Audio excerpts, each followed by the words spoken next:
ہر پہاڑ سے، ہر مشکل سے کترا کر نکل جائیں تو کیا ہوگا؟ وہ بچھلے پٹھے استعمال ہی نہیں ہوں گے۔ ایگزیکٹلی وہ ہمارے جسم کا تقریباً آدھا حصہ، وہ طاقتور بیک مسلز، وہ کبھی پوری طرح استعمال ہی نہیں ہوں گے۔ وہ کمزور ہو جائیں گے، غیر فعال، شاید بیکار بھی۔ اوہ، یہ تو بڑا نقصان دہ ہے۔ جی، تو جو نقطہ مواد پیش کرا ہے نا، وہ یہ ہے کہ شاید بہتر دعا یہ نہیں کہ یا اللہ یہ پہاڑ ہٹا دے، شاید بہتر دعا یہ ہے کہ یا اللہ مجھے ہمت دے، طاقت دے، مجھے وہ صلاحیت دے کہ میں یہ پہاڑ چڑھ سکوں۔ واہ، مطلب مشکل سے بھاگنے کی بجائے اس کا سامنا کرنے کی ہمت مانگنی چاہیے۔ بالکل، کیونکہ اسی ہمت سے مشکل کشائی ہوگی اور یہی عمل ہمیں مضبوط بنائے گا، کمزور نہیں ہونے دے گا۔ یہ تو واقعی ایک بالکل نیا زاویہ ہے سوچنے کا۔ یعنی یہ مشکلیں جن سے ہم اتنا گھبراتے ہیں وہ اصل میں ہماری چھپی ہوئی طاقتوں کو جگانے کے لیے ضروری ہیں، ہمیں ایک مکمل انسان بنانے کے لیے۔ جی بالکل یہی بات ہے۔ اور اگر آپ تاریخ دیکھیں نا، خاص طور پر انبیاء کرام کی زندگیاں، جیسا کہ مواد میں بھی اشارہ ہے، تو یہ بات اور واضح ہو جاتی ہے۔ حضرت آدم سے لے کر حضرت ابراہیم علیہ السلام، حضرت یوسف علیہ السلام، حضرت موسیٰ علیہ السلام، حضرت عیسیٰ علیہ السلام، اور ہمارے پیارے نبی صلی اللہ علیہ وآلہ وسلم، ان سب کی زندگیاں دیکھیں، آسان نہیں تھیں۔ نہیں، بالکل نہیں تھی۔ ہر قدم پر چیلنج تھا۔ چیلنج پر چیلنج، مشکل پر مشکل۔ اللہ نے اپنے سب سے پیارے بندوں کو ہی سب سے کڑی آزمائشوں سے گزارا۔ کیوں؟ تاکہ وہ نکھرے، مضبوط ہوں اور آنے والوں کے لیے مثال بنے۔ جبکہ ہم آج کل شاید انجانے میں صرف آسانیاں مانگ رہے ہیں اور بانٹ رہے ہیں۔ ہاں، اور اسی آسانیاں بانٹنے والی بات سے جڑا ایک اور تصور ہے جس کا ذکر ہے مواد میں، اسپون فیڈنگ۔ اسپون فیڈنگ یعنی چمچ سے کھلانا؟ ہاں، مطلب نئی نسل کو، چاہے وہ بچے ہوں، شاگرد ہوں، انہیں ضرورت سے زیادہ آسانیاں دینا، ان کے حصے کی محنت بھی خود کر لینا۔ اچھا، اس کے کیا نقصانات ہو سکتے ہیں؟ یہ تو بظاہر ہمدردی لگتی ہے۔ یہی تو مسئلہ ہے، یہ ہمدردی نہیں، یہ دراصل ان کی نشوونما کو روکنا ہے۔ مواد میں دو بڑی اچھی مثالیں ہیں اس کی۔ جی؟ پہلی مثال ہے باٹل فیڈنگ مقابلہ بریسٹ فیڈنگ۔ جب ماں بچے کو اپنا دودھ پلاتی ہے نا، تو بچے کو محنت کرنی پڑتی ہے، دودھ کھینچنا پڑتا ہے، اسے ایفرٹ کرنی پڑتی ہے۔ اس سے وہ لاشعوری طور پر سیکھتا ہے کہ رزق محنت سے ملتا ہے۔ لیکن جب فیڈر سے دودھ پلاتے ہیں، جس کا سوراخ اکثر بڑا ہوتا ہے تاکہ آسانی ہو، ہاں، تاکہ بچہ آرام سے پی لے۔ جی، تو دودھ بغیر محنت کے منہ میں جاتا رہتا ہے۔ یہ آسانی شروع سے ہی بچے کی وہ جو کوشش کرنے کی صلاحیت ہے نا، اسے کمزور کر دیتی ہے۔ اوہ، یہ تو میں نے کبھی اس طرح سوچا ہی نہیں۔ دوسری مثال تھوڑے بڑے بچوں کی ہے۔ جب ماں باپ یا ٹیچر بچوں کی ہر ضرورت، ہر خواہش فوراً پوری کر دیتے ہیں، بغیر کسی محنت، بغیر انتظار کے۔ ہاں، یہ تو آج کل بہت عام ہے۔ تو وہ انجانے میں نا ان سے برداشت کرنے کی، ناکامی سے سیکھنے کی، صبر کرنے کی، ہمت پیدا کرنے کی صلاحیت چھین لیتے ہیں۔ مواد میں اس ٹیچر کی مثال دی ہے جو کمزور بچے کو نقل کرا کے پاس کرا دیتا ہے۔ وہ وقتی طور پر تو ہیرو بن جاتا ہے، ہاں، بچے خوش ہو جاتے ہیں، لیکن وہ اس بچے کا مستقبل خراب کر رہا ہوتا ہے۔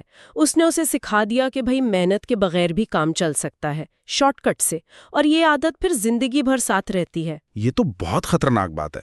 اچھا، یہ تو ہوئی انفرادی سطح کی۔ کیا ایسا ہو سکتا ہے کہ بحیثیت قوم ہم سب مل کر کسی کمفرٹ زون میں چلے گئے ہوں؟ مواد میں لنگر خانوں کی مثال ہے، کیا یہ اشارہ اسی طرف ہے؟ یہ بہت اہم سوال اٹھایا آپ نے، اور حساس بھی ہے۔ مواد ہمیں اس پر سوچنے کی دعوت دیتا ہے کہ کیا ہر قسم کی خیرات، ہر قسم کی مدد ہمیشہ اچھی ہی ہوتی ہے؟ خاص طور پر لنگر یا مفت راشن کے حوالے سے یہ سوال ہے کہ کیا یہ بھوک مٹانے کا بہترین طریقہ ہے؟ کہیں یہ لوگوں میں وہ انحصار تو پیدا نہیں کر رہا کہ ہمیں کام کرنے کی کیا ضرورت ہے، کھانا تو مل ہی جائے گا؟ یعنی یہ لوگوں کو محنت سے دور تو نہیں کر رہا؟ ایک پہلو یہ بھی ہے، اور دوسرا پہلو نیت کا بھی ہے۔ مواد اشارہ کرتا ہے کہ کہیں یہ خیرات دینے والے کی اپنی کسی کوتاہی کو چھپانے یا احساس جرم کو دھونے کی کوشش تو نہیں۔ اچھا، مطلب اگر معاشرے میں ناانصافی ہے تو امیر لوگ لنگر چلا کر اپنا ضمیر مطمئن کر لیں، بجائے اس کے کہ ناانصافی کی جڑ کو ختم کرنے کی کوشش کریں۔ یہ تو گہری بات ہے۔ مواد ہمیں پھر فطرت کی طرف لاتا ہے، جیسے بریسٹ فیڈنگ کی مثال تھی۔ قدرت نے رزق کو بھی کوشش سے جوڑا ہے۔ شاید حکمت یہی ہے کہ انسان اپنی صلاحیت استعمال کرے، اپنی عزت نفس بچائے، مفت خوری سے بچے۔ لیکن بھوکے کو کھانا کھلانا تو نیکی ہے۔ بالکل نیکی ہے اور فرض بھی، لیکن شاید طریقہ ایسا ہو کہ اس کی خوداری مجروح نہ ہو، اس کی محنت کرنے کی صلاحیت زندہ رہے۔ اسی کوشش اور وقار کی بات پر مواد میں 2005 کے زلزلے کا ایک واقعہ بھی بیان کیا گیا ہے نا؟ باغ کا کوئی تجربہ؟ جی ہاں، وہ بہت ہی زبردست اور سبق آموز تجربہ ہے۔ 2005 میں جب آزاد کشمیر میں زلزلہ آیا تو باغ کے علاقے میں امدادی کارکنوں نے ایک چیز نوٹ کی کیا؟ کہ جب وہ نیچے کیمپس میں امدادی سامان بانٹتے تھے تو بار بار وہی چند سو لوگ لائن میں لگ کر سامان لے جاتے تھے۔ اچھا۔ جب انہوں نے تحقیق کی، اوپر پہاڑوں پر جا کر دیکھا تو پتہ چلا کہ اصل جو مستحق لوگ تھے، غیرت مند لوگ جن کے گھر تباہ ہو گئے تھے، وہ نیچے آ کر لائن میں لگنے کو تیار نہیں تھے۔ وہ اپنی عزت نفس کی وجہ سے بھوکے بیٹھے تھے پر ہاتھ نہیں پھیلا رہے تھے۔ او خدایا! تو پھر انہوں نے طریقہ بدلا۔ وہ امدادی سامان، خاص طور پر گھر بنانے کا سامان اور کھانا ٹرکوں میں بھر کر اوپر دیہاتوں تک لے گئے اور وہاں جا کر لوگوں سے کہا کہ آپ لوگ خود اپنے گھر بنائیں، ہم آپ کو روز کی دہاڑی دیں گے اور کھانا بھی دیں گے۔ یعنی مدد کو محنت سے جوڑ دیا۔ پھر کیا ہوا؟ نتیجہ حیران کن تھا۔ لوگوں نے بہت خوشی سے، بہت وقار سے یہ کام کیا۔ وہ محنت کرتے، اپنا گھر بناتے، شام کو اپنی مزدوری لیتے اور عزت سے کھانا کھاتے۔ زبردست۔ اور اس سے بھی زبردست بات یہ ہوئی کہ بعد میں جب نفسیاتی صحت کا جائزہ لیا گیا نا، تو جن لوگوں نے محنت کر کے اپنے گھر بنائے تھے ان میں PTSD یعنی وہ جو صدمے کے بعد ذہنی مسائل ہوتے ہیں، ہاں، پوسٹ ٹرامیٹک سٹریس ڈس آرڈر، جی، وہ نہ ہونے کے برابر تھا۔ جبکہ جو لوگ نیچے کیمپوں میں صرف امداد لیتے رہے تھے ان میں یہ مسائل کہیں زیادہ تھے۔ کمال ہے، یعنی محنت نے ان کی ذہنی صحت کو بھی بہتر کیا۔ بالکل۔ اس تجربے نے ثابت کیا کہ کوشش اور محنت صرف پیٹ نہیں بھرتی، وہ انسان کا وقار بچاتی ہیں، اس کی عزت نفس، اس کی ذہنی اور جذباتی صحت کے لیے ضروری ہیں۔ بھوکے کو کھانا ضرور کھلائیں، لیکن کوشش کریں کہ وہ اسے اپنی کمائی سمجھے، ان سے ہمت چھین کر انہیں فیڈر پر نہ لگائیں۔ یہ ایک ایسی مثال ہے جو مدد اور خیرات کے بارے میں ہمارے خیالات کو چیلنج کرتی ہے۔ بہت گہری بات ہے۔ تو آج کی یہ جو ساری گفتگو ہوئی، اگر اس کا ہمیں خلاصہ نکالیں، ایک نچوڑ، تو کیا پیغام ہوگا؟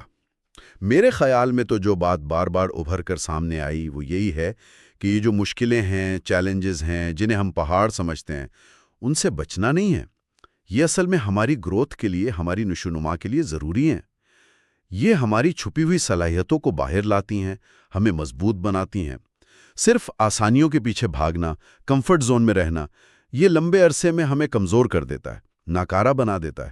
اور شاید اصل مدد، اصل خیرخواہی وہ نہیں جو انسان کو بے عمل بنا دے، بلکہ وہ ہے جو اسے کوشش پر اکسائے، اس کی ہمت بڑھائے۔ بیان کیا، فرد ہو یا پورا معاشرہ، ہمیں یہ جو کوشش کرنے کی اہلیت ہے نا، جسے مواد ایفورٹیبلٹی کہتا ہے، مطلب محنت کرنے کی صلاحیت اور آمادگی، اس کو ہمیں شعوری طور پر بڑھانا ہوگا۔